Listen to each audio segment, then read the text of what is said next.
This video is brought to you by Squarespace, the all-in-one website platform. More about them later in the video. America's public enemy number one in the United States is drug abuse.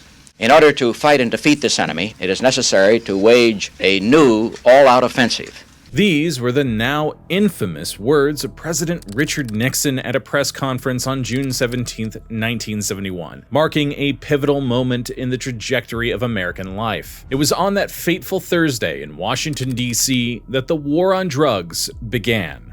At the time, few could predict just how far this war would go, and how long we'd be fighting it. Even worse, we didn't know that the whole premise behind it was far more political than public health focused. For over half a century, the United States government shaped public perception, stoked fear, and dictated how Americans should feel about drugs, the people who use them, and who those people are. The answer was 50 years of failure. Policies that devastated communities, exploded the prison population, and did little to solve the actual problem. This was all while pharmaceutical companies were given the green light to flood America with addictive substances legally, contradicting the very war the government was fighting. Today, the consequences are staggering, with over 48.5 million Americans over 12 addicted to drugs, which is 16.7% of the population. This is how the war on drugs reshaped American politics, society, and the economy. But to understand how we arrived at this point, we must look back. Not just to Nixon in 1971, but long before. The war on drugs didn't start in Washington. Its roots stretch across centuries and continents. Welcome back to Biographics. I'm your host, Eric Malachite, and today's script was provided by James CJ, so be sure to show them some love as you deploy your likes and do all the things that help keep the eldritch beast that is the YouTube algorithm going. Let's get to it.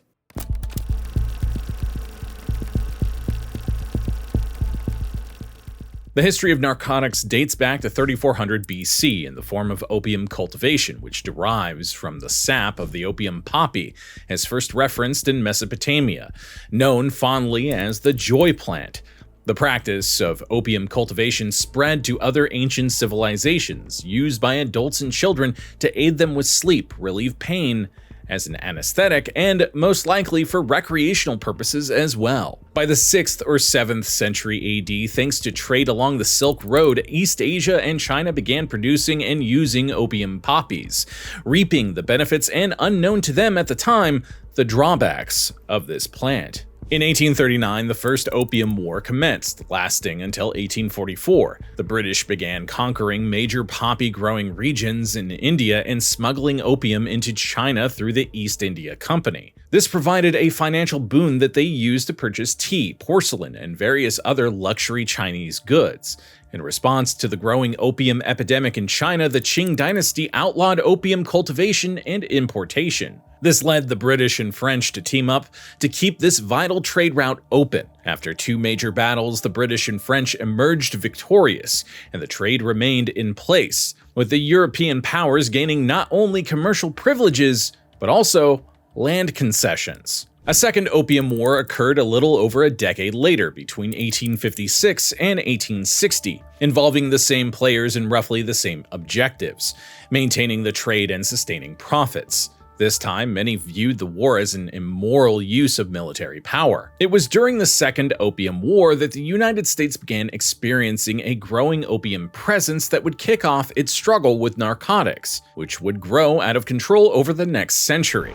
Let me tell you something. If you want your business to have a better return on investment than the war on drugs, then you're going to need a snazzy website. And the sponsor for today's video, Squarespace, has you covered. Squarespace is the all-in-one website platform perfect for entrepreneurs and hobbyists alike. Recently, I needed to make a simple website for a tabletop RPG I'm developing and playtesting to make looking through the monster of a rulebook easier.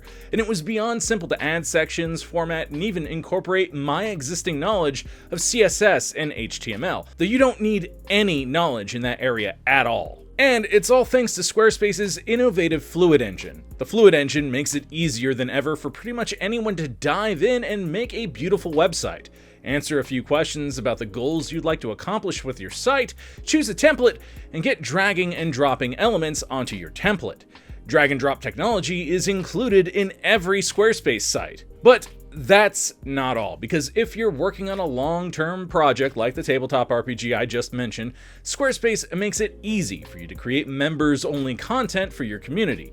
Monetize your projects by selling access to online courses, blogs, videos, and memberships. Start with a fully customizable website and earn recurring revenue by gating your content behind a paywall. Simply set the price and choose whether to charge a one-time fee or subscription for access. And then you can use Squarespace email campaigns to make it easy for you to spread the word about your project, engage clients, promote your services, and grow your business. Plus, if you're also as busy as I am, you can even set up email automations to stay connected, nurture leads, and save time. Ready to get started? Head to squarespace.com/biographics for a free trial, and when you're ready to launch, use offer code biographics to save 10% off your first purchase of a website or domain. Now, back to the video.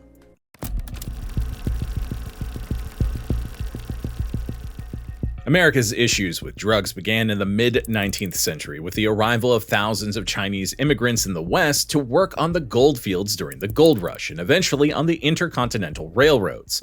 With them came their habit from back home: opium smoking. Over several decades, the Chinese presence in the West led to opium dens emerging in Chinatowns across the US, primarily in the West. In the 1860s, opioids began being used as a means to treat pain in wounded soldiers. In its pure form, the opium poppy was morphine, a powerful painkiller that was used extensively during the Civil War.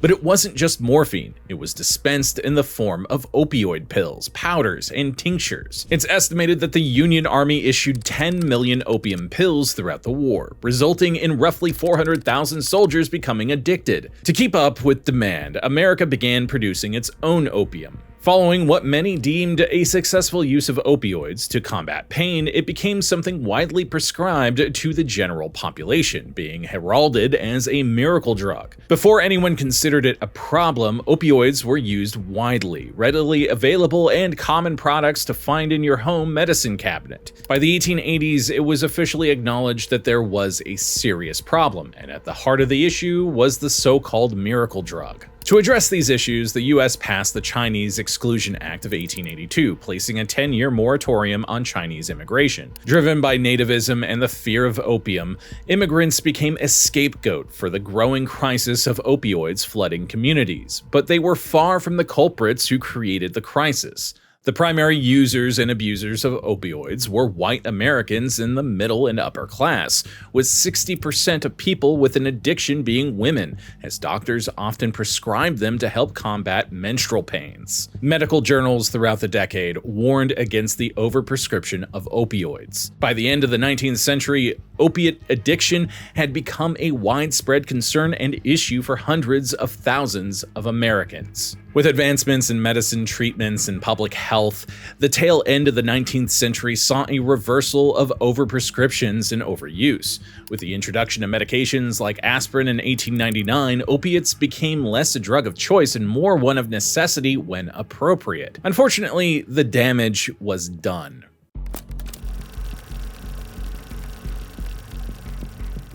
In the half-century preceding the war on drugs, numerous laws surrounding narcotics were enacted. One of the first major pieces of legislation passed was the 1906 Pure Food and Drug Act. The law, also known as the Wiley Act, led to the creation of the Food and Drug Administration, or the FDA, which was tasked with banning the importation and interstate traffic of adulterated or mislabeled food and drug products. In 1909, the first federal law banning the non-medical use of a substance was enacted in the Smoking Opium Exclusion Act. Come 1914, the Harrison Narcotics Tax Act was enacted, regulating and taxing the production, importation, and distribution of opiates and coca products like cocaine and crack cocaine. The 1920s saw the Anti-Heroin Act of 1924 amending the Smoking Opium Exclusion Act to outlaw heroin production, importation, and sale. Heroin, a byproduct of opium, was created in 1874 by Charles Alder Wright, an English chemist. He created heroin intending it to be a safe replacement for morphine. Instead, it was the start of a much larger problem that nobody has been able to tackle effectively. The 20th century was the most formative century when it came to the attitudes surrounding narcotics, not just in America but around the world. The League of Nations, which existed from 1920 to 1946, was created following World War I and disbanded by 1946. In the beginning, it fixed its attention on opium and drug control in general. This built on earlier efforts, with the 1912 Hague Opium Convention having established global efforts to curb the presence, trade, and consumption of drugs in participating nations. The League's drug control efforts were largely a result of an issue the war had created. By treating wounded soldiers with morphine, the war had created a whole new branch of addicts: veterans. By focusing on the issue of narcotics, the international community hoped to regulate the free trade of drugs. Unfortunately, they were largely unsuccessful in their efforts as the US never joined. Enforcement was lacking and a thriving illegal distribution network undercut their efforts. Eventually, it was replaced entirely by the United Nations, which was founded in October 1945 and remains in effect today. Knock on wood. Back in the United States, the first half of the century belonged to one man who would be the most pivotal player in shaping the nation's drug policy: hardliner Harry J. Anslinger.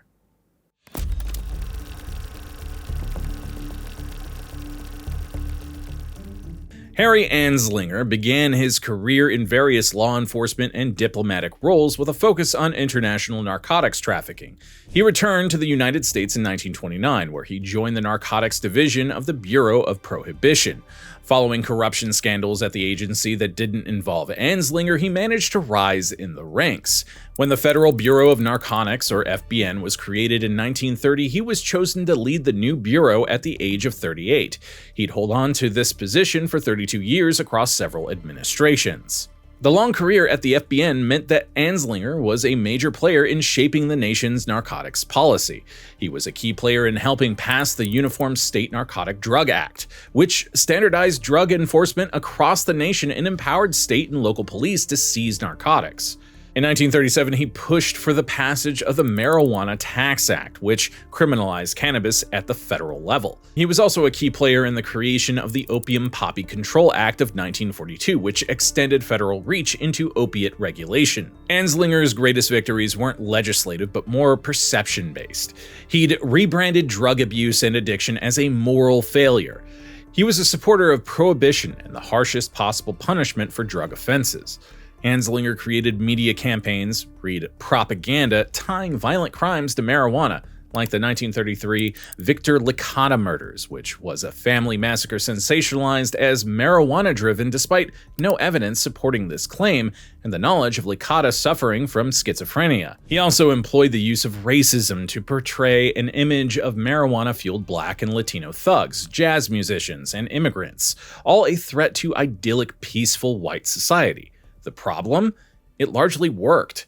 Additionally, Anslinger suppressed scientific debate on the subject after the 1944 LaGuardia Committee report found no evidence that marijuana caused violence or insanity. It was no secret where Anslinger stood on narcotics and race. During his tenure, Anslinger was aggressive in his approach. He supported the criminalization of all drugs and was at the heart of almost all anti-drug campaigns. His solution to drugs was that of prohibition, harsh punishments, and incarceration. His blatant racism often meant he targeted minorities, treating them vastly differently from white offenders.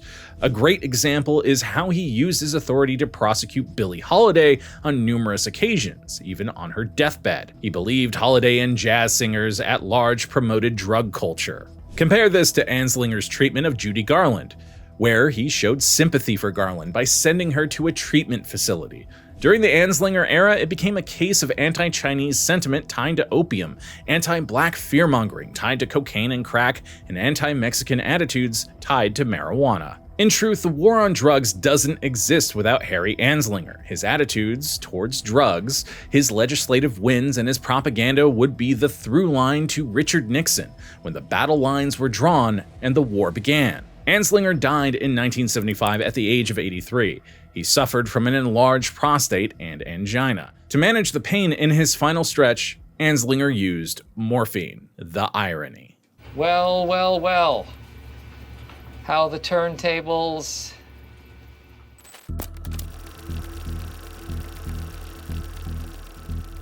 From the start of the 20th century, as drug policy was shaped in the US by people like Anslinger, it would be fair to say America was already at war with drugs. It was the presidency of Richard Nixon that brought about a full-throated declaration. Right out of the gate, Nixon addressed drug abuse in a special message to Congress on July 14, 1969, calling for a national anti-drug policy at both the state and federal levels.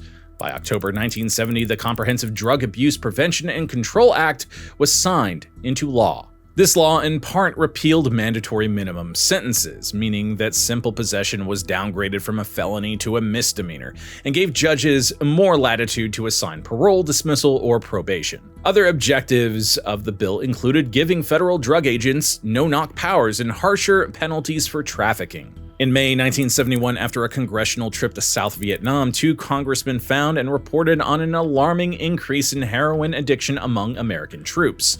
Their estimates ranged from 200,000 to 250,000. Around 10 to 15% of soldiers were addicted to heroin while stationed in Vietnam. Speed, most often used in the form of amphetamine or methamphetamine, was widely used in mid-20th century North America. It was enjoyed predominantly in the suburbs by men looking to keep their weight down and housewives looking to cure bouts of depression. As an amphetamine sulfate, it shares the same chemical makeup as the medication Adderall, which is a controlled substance today. As a methamphetamine, it's known more commonly as simply meth. You're goddamn right. A few months later, in June 1971, Nixon sent a letter to Congress requesting additional funding for increased rehabilitation and enforcement efforts, while also calling on global cooperation in tackling the heroin epidemic around the globe. And Nixon requested $350 million. For comparison, the federal drug budget in 1969 was $81 million. As part of these new efforts to launch a full-scale attack on drugs in America, the Drug Enforcement Agency, or the DEA, was established in 1973, tasked with combating illicit drug trafficking and distribution.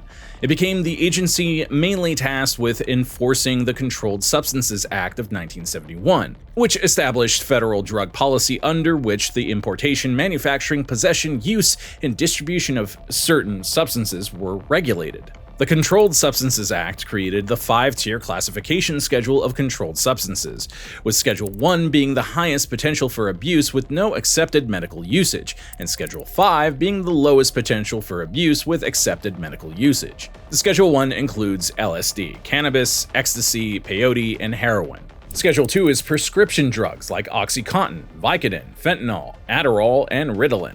Schedule 3 includes drugs with moderate to low potential for physical and psychological dependence, like anabolic steroids, ketamine, testosterone, and products with less than 90 milligrams of codeine per dosage unit, like codeine and Tylenol. Schedule 4 includes drugs like Xanax, Valium, Ambien, and Tramadol. Finally, Schedule 5 includes cough syrups such as Lomotil. In the 50 years since, some states have reevaluated the classifications of certain drugs like marijuana, which is now legal in various states for either medical or personal usage, if not both. Nixon's time in office obviously became known for the Watergate scandal and his eventual resignation. However, it was also a presidency of aggressive tactics against narcotics, which saw things dramatically change in Washington's attitude to the drug problem and what they were willing to do about it. At the start of Nixon's presidency, the number of incarcerated Americans was roughly 328,000.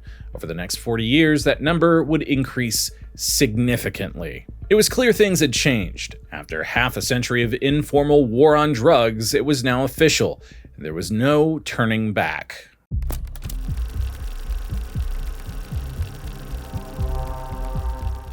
During the presidencies of Gerald Ford and Jimmy Carter, significant changes didn't occur. The resulting efforts of Nixon meant the war on drugs was still being fought, but no dramatic changes on the federal level came about. Carter, while running for president, stated he supported the decriminalization of cannabis, along with an end to federal penalties for possession up to an ounce. It did not result in any changes to already established law. Things would take a turn when Ronald Reagan was elected in 1980. In 1982, after signing an executive order concerning federal drug abuse policy functions, he announced, "We're taking down the surrender flag that has flown over so many drug efforts. We're running up a battle flag." There are many facets to the Reagan escalation in the war on drugs. The FBI's budget for drug enforcement units ballooned from $8 million at the start of his first term to $95 million by 1984. The CIA and US military were brought into drug interdiction efforts, with the Department of Defense's budget for interdiction increasing from $4.9 million in 1982 to $397 million in 1987. The administration also established area-specific task forces to address specific issues, such as the South Florida Task Force, which focused on combating increased drug trafficking in the South Florida region. Even the First Lady was involved. Who can forget Nancy Reagan's infamous Just Say No campaign? Say yes to your life. And when it comes to drugs and alcohol, just say no.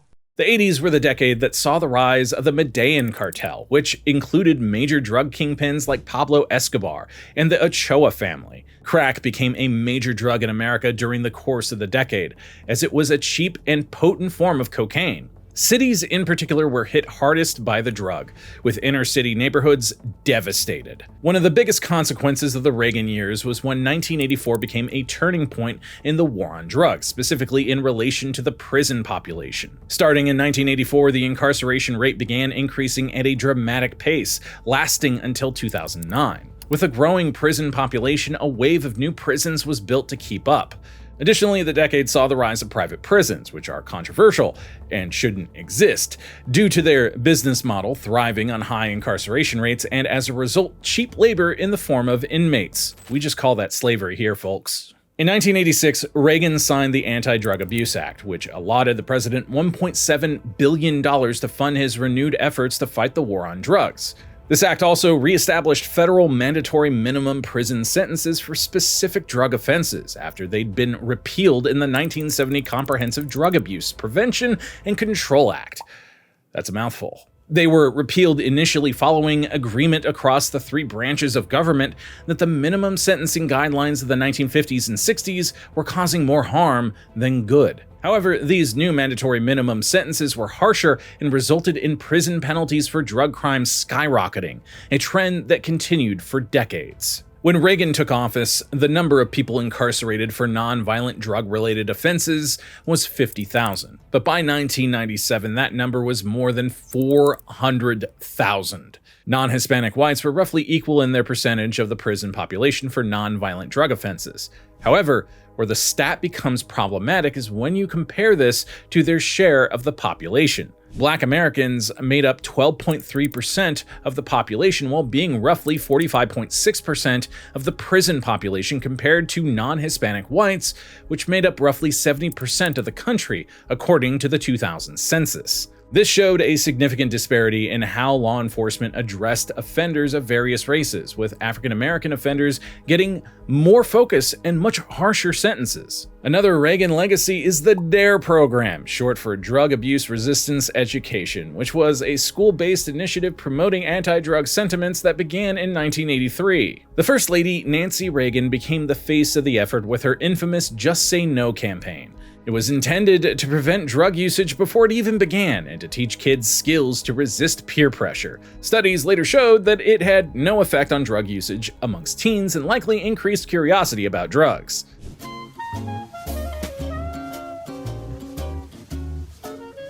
In total, it's estimated to have cost between $600 and $750 million a year. When Reagan took office, the number of people incarcerated for nonviolent drug-related offenses was 50,000, but by 1997, that number was more than 400,000. The lion's share of the prison population were Black Americans. There was a significant disparity in how law enforcement addressed offenders of various races, with African American offenders often getting harsher sentences. African Americans faced a 1.75 times higher chance of being convicted in comparison to white people arrested for the same thing, and faced a 10 to 20% longer sentencing than that of white offenders.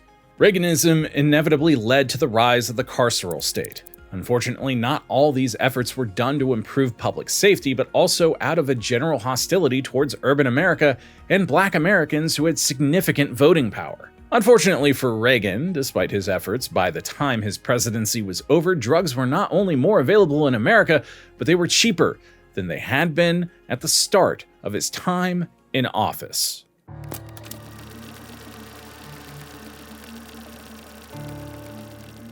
When it comes to the war on drugs, Nixon and Reagan are the true stars of the story. But each successive president had their own part to play in intensifying or relaxing the overall fight. George H.W. Bush, Reagan's vice president, became president in 1989. He had worked intensively on the drug issue during his time as VP, making it one of his core issues. During his one and only term as president, he continued hardline tactics, bringing about military-style crackdowns. Since he was now in control, he could target specific issues while doubling down on some of Reagan's escalations. For example, in a televised address during his first year in office, he presented the National Drug Strategy. In the address, Bush held up a bag of crack for all to see before announcing more prisons, more courts, more prosecutors. This is crack cocaine.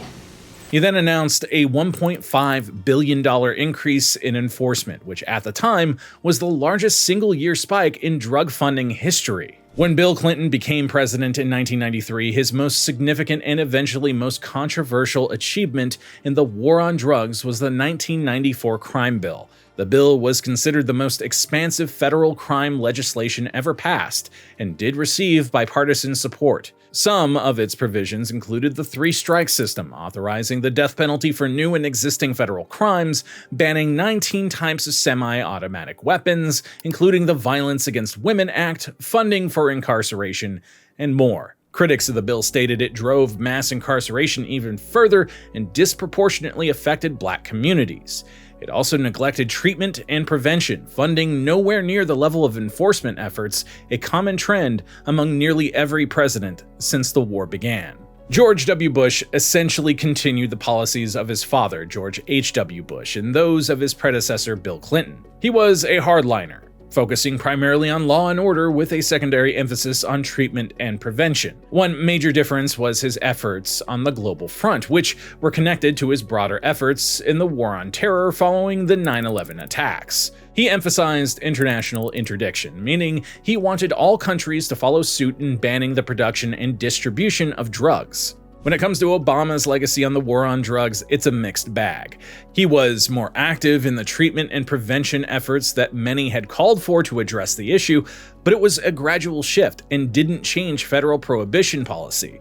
In 2010, he signed into law the Fair Sentencing Act, reducing the crack versus powder sentencing disparity from 100 to 1 to 18 to 1. The law also eliminated minimum sentencing guidelines for simple possession. This was, without a doubt, a needed improvement.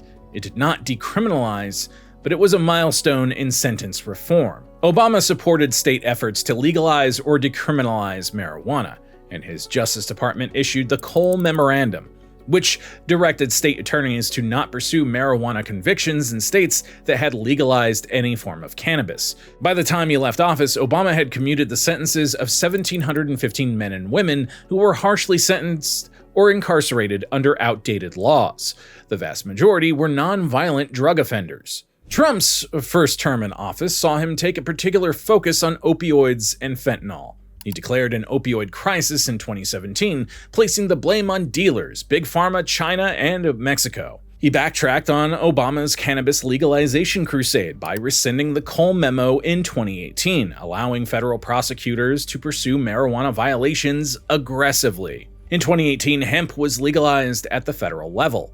He championed the Support Act, a significant piece of legislation targeting opioids to improve treatment access, prevention, and law enforcement response. This was admittedly one of the first major efforts to address treatment and prevention in decades. However, Trump firmly supports the death penalty for dealers, punishing countries that allow drugs to come to America, with his particular focus being on China, Mexico, and Canada. something he continued bringing up during his run for re-election and second term. In his second term, he has targeted Canada and Mexico with high tariffs, saying it was linked to fentanyl crossing the border from these two countries. I think we're just going to kill people that are bringing drugs into our country.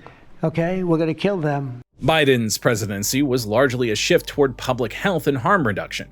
Joe Biden has personal experience with the havoc drugs can cause families, with his son being a recovering addict himself. During a single term, he expanded access to buprenorphine, which is a drug used to treat opioid use disorder, updated opioid treatment regimens, funded fentanyl test strips, embraced public health approaches, increased border interceptions, and more.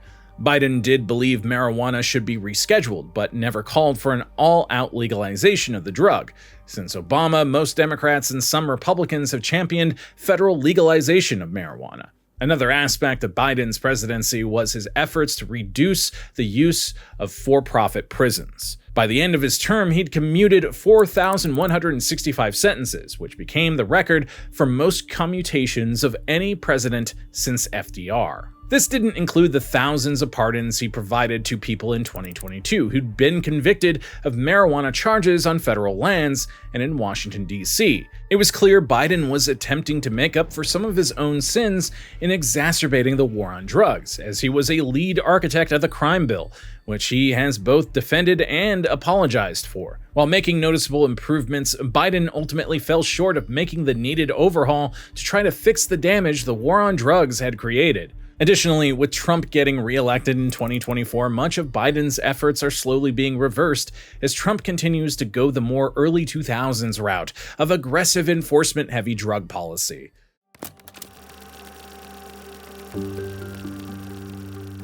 The global war on drugs, like the war at home, is an unmitigated disaster. In some cases, it's worse than the situation in America, as it's resulted in some of the most widespread and severe human rights violation ever seen tied to narcotics enforcement. Now, after 5 decades, America's excruciatingly slow and inconsistent domestic drug reform policy is gaining momentum around the world. However, it doesn't change the harm done, but it does mean there's a chance that these harsh realities won't continue to ensnare innocent people. The first part of fixing a problem is admitting there is a problem. So what actually happened in the global war on drugs, and how does it come back to the United States? As with most things, while the war on drugs began in the US, it rippled throughout the world, shaping international drug policy, human rights, and conflicts. As the US gained influence throughout the 20th century, it was able to leverage it to its benefit by the early 21st century. Early efforts on the global scale involving the US were largely UN treaties, initiated or heavily influenced by the US. Since the early 20th century, the US has been a major player in international drug control efforts, serving as a key negotiator in multilateral agreements and shaping the policies that other nations would adopt based on the US's policies. They were able to use their influence and power to persuade other countries to adopt their punitive methods. Those that were unwilling to comply were given ultimatums, incentives, or threats. Starting with Nixon in the 70s following his declaration of war, he began encouraging allies and trading partners to follow the US's lead. Over time, US encouragement became conditional. Aid, trade, and security support were often tied to compliance with its anti-drug priorities. This was done mainly in certain parts of the world, primarily Southeast Asia and Latin America. This was a common thread throughout every administration since, and in some cases, before Nixon. The U.S. Agency for International Development, or USAID, was established in 1961 as a means to provide foreign financial assistance to developing countries around the world. However, the funding was not without strings attached. It was initially created to streamline foreign aid, which multiple departments of other agencies previously handled. Still, over time, it became used as a tool for soft power to expand U.S. influence and in turn created a need for U.S. assistance, making it easier to compel leaders to bend to the U.S.'s whims on specific issues, in this case, narcotics control. This is not to discredit the agency for genuinely good things achieved, but it's impossible to ignore the strings attached to their foreign assistance. Another example of America's intervention is militarily and through military funding. The United States was eager to solve the drug problem in hotspots like Latin America and East Asia. In Latin America, their targets were primarily Mexico and Colombia. They were primarily after the growing cartels in the region and major drug production efforts like in Colombia, where 70 to 80% of cocaine is produced. In 2000, President Clinton and then Colombian President Andres Pastrana initiated Plan Colombia, which was followed through by George W. Bush.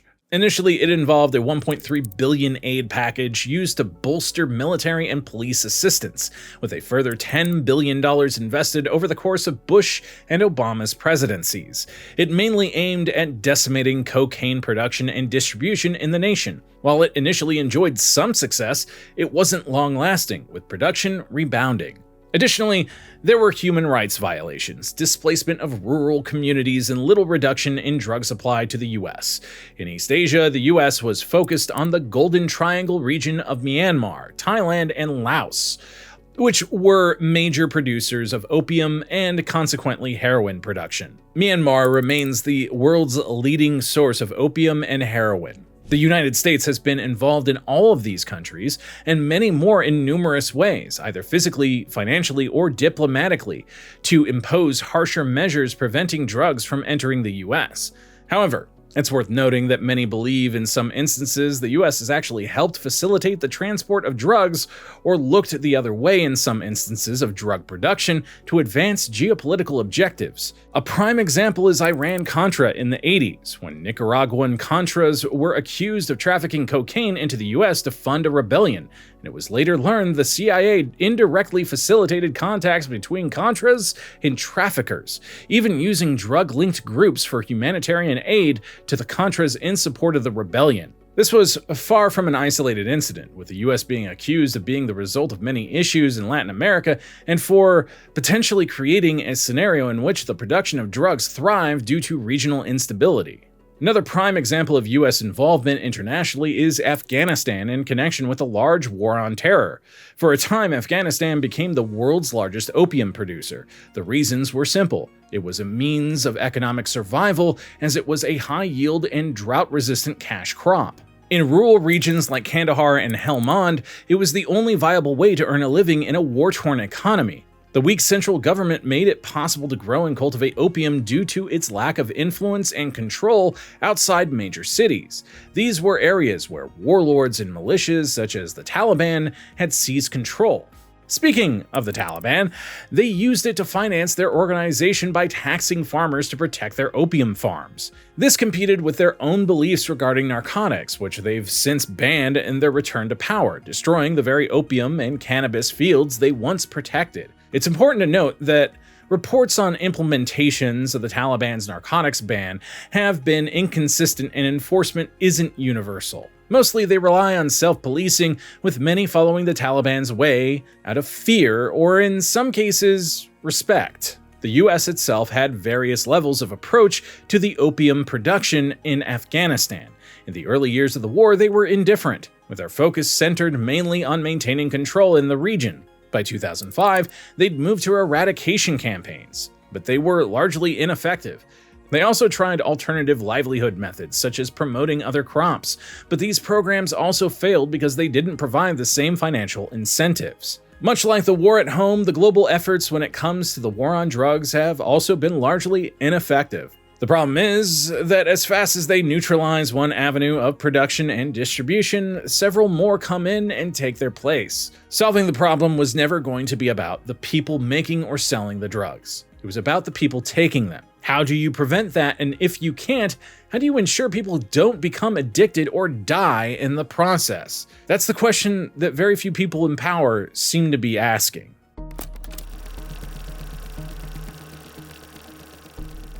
War is expensive. It's not a question, it's a fact. That value can be examined from various perspectives: financial cost, human cost, and societal cost. The war on drugs has had many costs, which are worth exploring to understand the scope of it all. Let's start with the obvious: the financial cost. The war on drugs since 1971 has cost the United States an estimated $1 trillion as of 2023. While it's no surprise that a lot of money has been spent on fighting the war on drugs, It's unfortunate when you consider the lack of true success that spending has brought about. In 2019, illicit drug users rose to 13% of Americans, which is close to its peak from 4 decades prior, showcasing a problem the nation has failed to get under control, even after a lot of money has been spent on it. Perhaps one of the most obvious human costs of the war on drugs is how it resulted in America becoming known for mass incarceration. The United States has one of the highest incarceration rates of any independent democracy on the planet. At the start of the war on drugs, the prison population was 196,429 people. Today, that number is well over 1 million, peaking in 2009 at 1,553,574 people. Concurrently, approximately 1.3 million people are incarcerated in the US. Each year, over 1 million people are arrested for drug offenses such as manufacture, sale, and possession. It's estimated that about 244,000 are sent to prison for drug-related crimes. These numbers have been dropping in recent years, but still remain relatively high. 26% of all US arrests are drug offenses. The increase began steadily over the course of the 1970s and gained momentum during the 1980s and 90s, before slowing down in the 2000s. It's not difficult to make a correlation that 3 decades of steady increases, ballooning the prison population by 400%, would be tied to what became the war on drugs. The effect this has had on people is profound. A simple drug conviction can impact one's ability to get a job, vote, gain custody of a child, get approved for housing, and also lead to social trauma. The human toll this war has had cannot be understated. This might sound like it just affects the person with the conviction on their record, but it also ends up affecting you. People who end up homeless crowd the streets in your town, sometimes becoming what they weren't before being imprisoned, which is a drug addict. Then you've got the loss of economic activity, meaning fewer tax dollars, which ultimately results in fewer services for where you live. It was estimated that in total, about $40 billion is lost every year. Don't forget the fact that your tax dollars are funding the prisons that house, feed, and keep the inmates. Even if you've never done drugs in your life, this is your war too. It's a vicious circle where a lot of people get caught in the crossfire. Nobody is saying the drug problem doesn't exist, but nobody is creating meaningful solutions other than locking people up. Besides, wouldn't you rather that money go towards something like, I don't know, universal health care?